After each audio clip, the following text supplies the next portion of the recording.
Hello, Miika. Welcome to the Doing CX Right show. Stacy, it's an absolute pleasure to be here. You are such an icon and thought leader in the space, so I'm delighted to be here. Thank you for the invitation. Well, I am thrilled to get to know you, and we've had a couple calls, and I've experienced the brand that you're living and breathing every day, and we'll get into that. So first, I want my audience to get to know you. Who are you? What do you do for a living? Yeah, so I'm Miika Mäkitalo, CEO at Happy or Not. We are customer feedback insights company. You may have pushed our buttons at retail locations, airports, restaurants. What we do, we collect customer feedback data and our customers through interface, through AI can analyze and act on the data and grow their revenue. And what is a fun fact about you? Not necessarily business, but something that people might not know. Well, I could say that I'm a passionate runner, flat marathons and trail runs up to 100 miles. That is a fun fact and not an easy thing to do. Well, sometimes running there in middle of the night, it doesn't feel fun, but might be a fun fact for others. Yes. So, since this is the customer experience and doing it right show, I would like to understand, first of all, what does that mean to you? And by the way, it's fascinating that your technology is even in bathrooms. So, talk to us about doing customer experience right. How do you define that from where you sit in? Where are you again? Finland.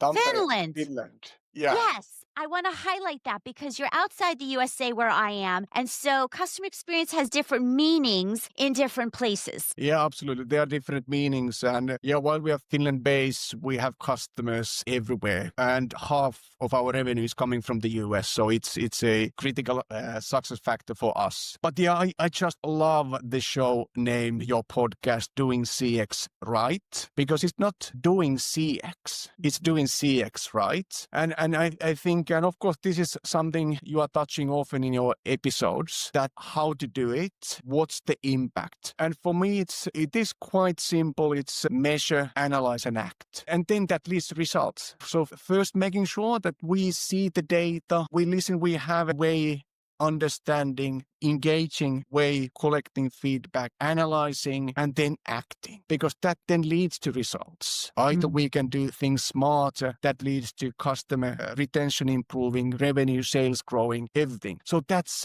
everything. But if we stop data doing CX, not you skipping the word right, then it could be that there's a massive data exercise collecting data, and it sits somewhere. An organization, there could be a silo. CX department sitting on the data, but no one is acting on it. And then, of course, that leads eventually to the fact that nothing happens. Could we cross that program? Yeah, we have CX, but it doesn't do anything. So I think that is a challenge for us in the industry, that if there are silos, if there is no connection to business improvement, while could be that it's center of our strategy, but if it doesn't lead to actions, then we are missing something. And therefore, I think saying it like that, doing customer experience right, is so powerful. I agree with you. However, many leaders believe that collecting customer feedback is too time-consuming, it's costly, it's not an investment. So from your perspective, what do companies need to know in order to shift that leadership mindset and understand that customer experience is a true driver of growth and profitability? Yeah, I start maybe there that all successful businesses are measuring their operations, how they are doing, what are the financial factors, KPIs, but they might be missing measuring CX. What customers are telling us, what's working, what's not working. And if we don't have data, then some of the operational changes, improvements are just pure guessing, or we don't know. And therefore we are missing an opportunity, improving retention, improving sales. So I'd start there that, do you have data? What customer data is telling to you where to improve? And if someone thinks that,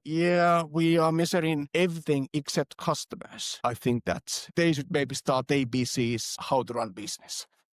Yes. Now, what's also important, and if you think about us consumers, we're at an airport, I love that companies and industries are infusing you across the entire customer journey. As I said, in the bathroom, many people will recognize that how was your experience in the bathroom? But that's part of the airport experience. Yeah, that's right. I'd say that what has been a bit surprising, even for me to see that there are many places, for example, convenience retail is one example where the overall cleanliness, how clean the place is, how everything is organized, how clean the bathroom is, correlates directly with revenue. And it would be important for anyone understanding that, hey, out of our 100 locations, we have cleanliness problems with 10 to 20 locations. Let's solve that, because solving that leads immediately to increased revenue. So it's all about the journey, understanding all the elements that are impacting the overall customer experience. And this is a good example. It could be hidden. Who realizes that, hey, I go to a place every day that is not as clean or well organized as the other locations? And of course, if there's no data, they can't act, and it's again missed opportunity for incremental revenue.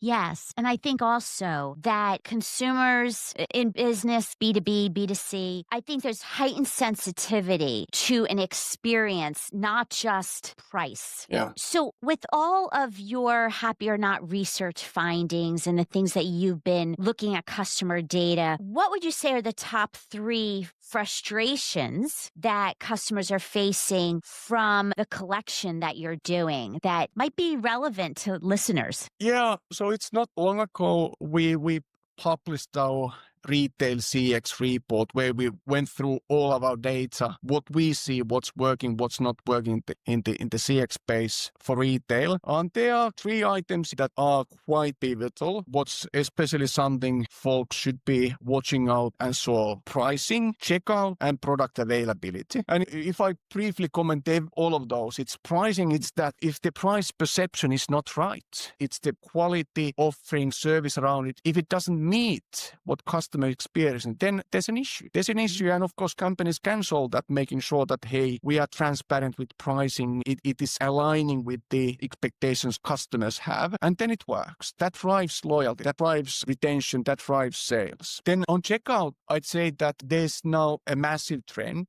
introducing self-checkout kiosks. Yes. That are often different in every store, and that is creating problems. And especially if you are spending a lot, you may not expect that paying would be a problem or nightmare. So that's one. And clearly, of course, it could be at times that there is not enough staff, and that is impacting the experience in a negative way. And of course, last topic, availability. In a physical store or online, if you are looking to buy something and it's not available, it's a frustration. And that could mean that you go to somewhere else. And I think it was a recent study that shows that out of those cases, the product wasn't available, 40% skip that purchase. So it's a massive missed opportunity for retailers, making sure that the products are available, as it is indeed driving a lot negative feelings and it lost revenue. Clearly, of course, if finance people decide, then of course stock would be minimal, but then it leads to negative impacts on the experience.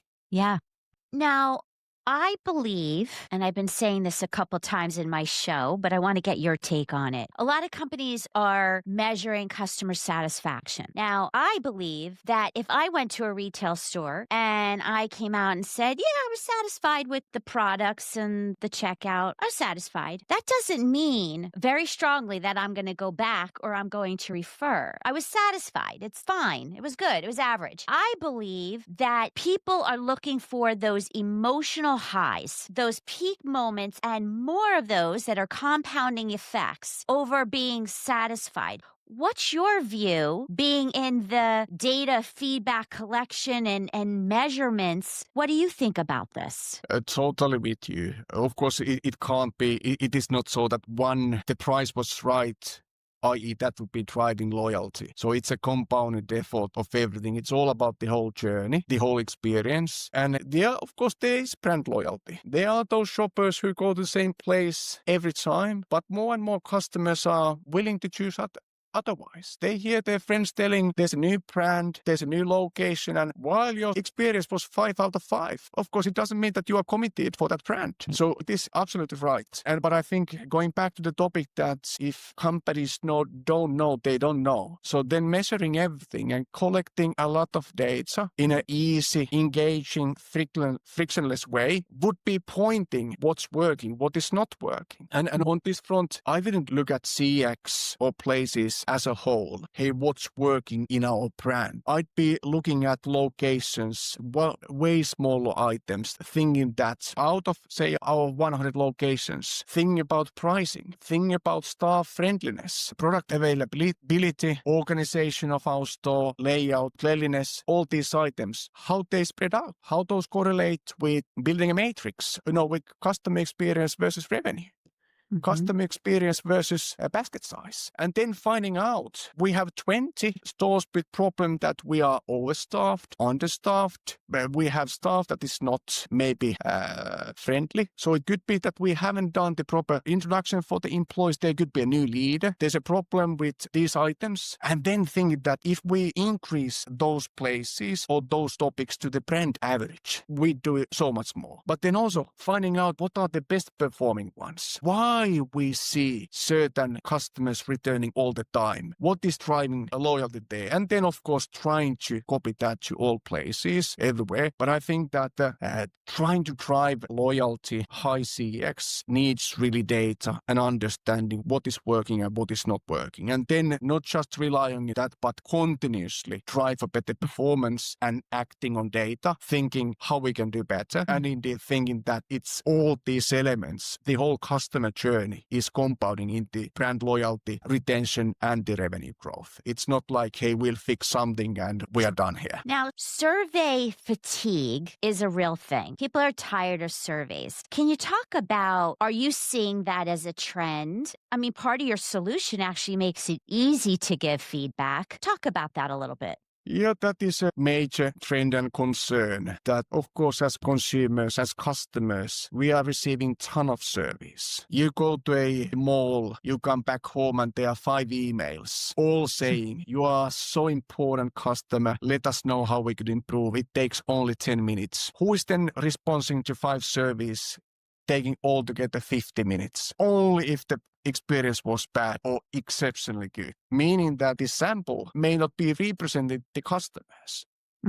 So first, the thing about surveys to be successful would be that we know that they are representing all, say, customers or even visitors, because of course surveys can't even reach those who came, didn't buy anything and were just visiting and skipping buying anything for some reasons. So of course, those are not in the CRMs or registry that we can reach out. But yeah, clearly survey fatigue is a real thing. And then of course, we think our solution is that it should be easy, quick, frictionless. Then there's a lot of data. It would be almost, if you feel that it takes 5, 10 seconds, 30 seconds, you can do it. You can spare that time. But then long surveys or SMS must be painful, takes time. And the problem then is even for the company, how to act on that. Is this a process problem or was this one-time incident? And of course, if something was one time, we don't make process changes for that. But this is clearly a massive challenge for the industry, as of course it would be easy bombarding customers with emails and texts, but how to then cipher those and how we make sure that all would be responding, not only those who have time or the will or the reason. But yeah, that's a major topic in the industry. Yeah, so I think that it's a combination between the people that are willing to take the time, those brand advocates are going to give you the feedback, collecting that, but then also aggregating the voice of customer from social media, rating reviews, that unstructured data, and bring it all together. I think that's where the magic unfolds. Yeah, definitely. And those should be aligning. So I'd be always worried if one source of customer feedback, customer data is telling one thing, and then on social media or service, there's another thing. Or say mystery shopping is, providing another result. Yeah. Then there's something clearly is not working or a method is not working. But of course, ideally, and of course, companies should be striving for that. Any source would be providing similar feedback. Then we know that we are consistent with our operations and the data is telling us what's working, what's not, and where to act. So, for leaders listening right now who either don't have a good way to collect feedback or they have it, but they really want to go to the next level, like what do you suggest to go do tactically right now to turn customer experience feedback and insights into business growth? Yeah, it's a $1 million question, but maybe something tangible I'd say first would be that somehow if they are measuring, and this is of course very important topic that the data is right and we are collecting that, but then please tie the CX results to bonuses. Put your money where your mouth is. Not saying that customers are so important, but then we are measuring something that is not in customer experience. So somehow we know what we are measuring, what we want to achieve, and then tying bonuses for all, frontline staff to the managers. So that would be one thing that there would be a bonus. The other thing, something we touched earlier, would be that make sure that you are analyzing at all levels, not that only at what's corporate-wise looking, but then of course going to the nitty-gritty details, to all detail, understanding that, hey, what are the cohorts? Looking at locations, looking at offering, building 2-dimension, 3-dimension matrices, and then acting on the data. And the thing that would be even the third topic, I'd say that not guessing, but acting and monitoring. Because this is something we do see some companies doing, that they wonder too long what to do, building strategies and are not acting. They may have the data, customers are telling what they were expecting, and it would be quite easy to do things to drive loyalty, to drive revenue growth, but they are sitting on data, sitting on conclusions, and they are not doing. Yeah. So I think that just act and monitor what will happen. Not saying that, just do anything and, things goes out, but more like when customer feedback and the analysis is point to a direction, do it. Because again, it's an opportunity lost if we saw that we have a business issue we are not solving. Then it means that if we are postponing that 6 months, could mean that we lost $500,000, couple of millions in top line. Yes. I want to reiterate something. I absolutely agree that you have to tie the customer experience metrics to everybody's performance objectives and measurements, but be careful because there's a lot of gaming the system. So that could be an episode just by itself. Yeah, totally with you. We've seen it all. And of course, what we are measuring, we will get. Any company saying that the higher the score, the bigger bonus you'll get, they will get it. So it would be good to be conscious of how we'll do it, what we measure, what are the targets, but it should be there as a component. Yes. So that's going to be another show. Yeah. But before we go on, and I do agree, you have to close the loop. You have to do something with the data. Just don't collect it and say, oh, yeah, we're a customer-centric company just because you collect it without the doing. You're not a customer-centric or experience-focused company. Future predictions. What do you think company leaders need to do now to prepare for the future? Because we're in an AI world. So what do you do now to prepare? Yeah, I think there are those couple of elements, especially with AI, that finding a balance between technology, staff, and the experience. Like I said, for example, self-checkout kiosks, paying yourself, maybe solved some problems, but created a lot of new problems. So maybe that was finance-driven, that we can, get rid of some staff, get leaner, but it created friction, problems, and maybe even some lost revenue. So then thinking that those would be ways and done in a ways that drives the experience. It's working. Staff may be helping. Long time there that the checkout process is smooth. So making sure that the balance is there, that we are not doing things to drive higher margins by putting kiosk technology, but we'd consider that, hey, what is the customer journey? How we make sure that if we have this new tech initiative, how it's yielding in customer experience and growth. And on AI, I'd say that it's a massive trend and would be massive miss for anyone not being there. Of course, we'll do a lot of analysis on our own and so forth, but think that if someone is not using AI to process some of the customer experience data because there are links to, hey, what if we'll make these changes? What's the expected based on the evidence, based on the studies, how it's yielding in margins, in top line, how I communicate this, all those elements that would be helping making better business decisions. So taking AI into the loop for the CX programs, especially for the analyze part, and then thinking of business plan. plans, that would be so important. And also something where we started doing CX right. So making sure CX is in the core of any business strategy. It's tied to operations. It's tied everywhere. And it wouldn't be a silo as a system or as an operations, but it would be overarching and impacting the programs, things companies are doing. Then I think companies will be successful. I hope this is the future we are seeing. So the rise of the importance of CX versus that CX would be walking towards its own demise by being in a silo. All right, rapid fire question here because we're coming down to the end. Leadership. What's the best leadership advice you've received or you've given to somebody else?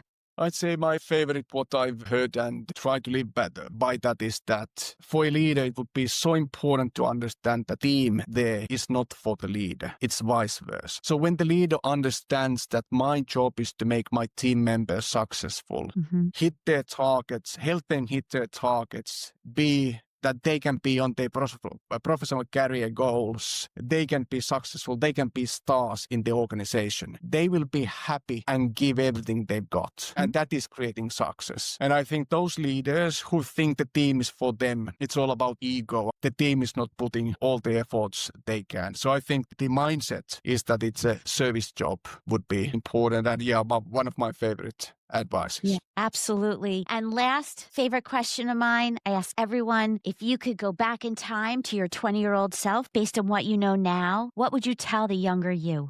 It's a great question. I'd probably go and say that, you are young, entering the big world, but be brave, be bold and do it. Figure it out and do it. I think many, including myself, we're entering the professional world, going to the first job, we have respect and we are a bit careful what we'll do, what we say, or what we can achieve as an individual, as a business. But I think that there are no limits, of course. We are creating the limits for the companies or for ourselves, and I'd say that do it, be bold. Oh, that's so good. Well, thank you so much for being on my show and sharing such valuable insights with the audience. And I will have your contact information and website, socials in the show notes for anyone who wants to get in touch with you. And thank you. I love what you do, and we'll continue to give feedback on all the locations that I see your devices and then some. Excellent. Thank you, Stacy. It was an absolute pleasure to be here. Thank you.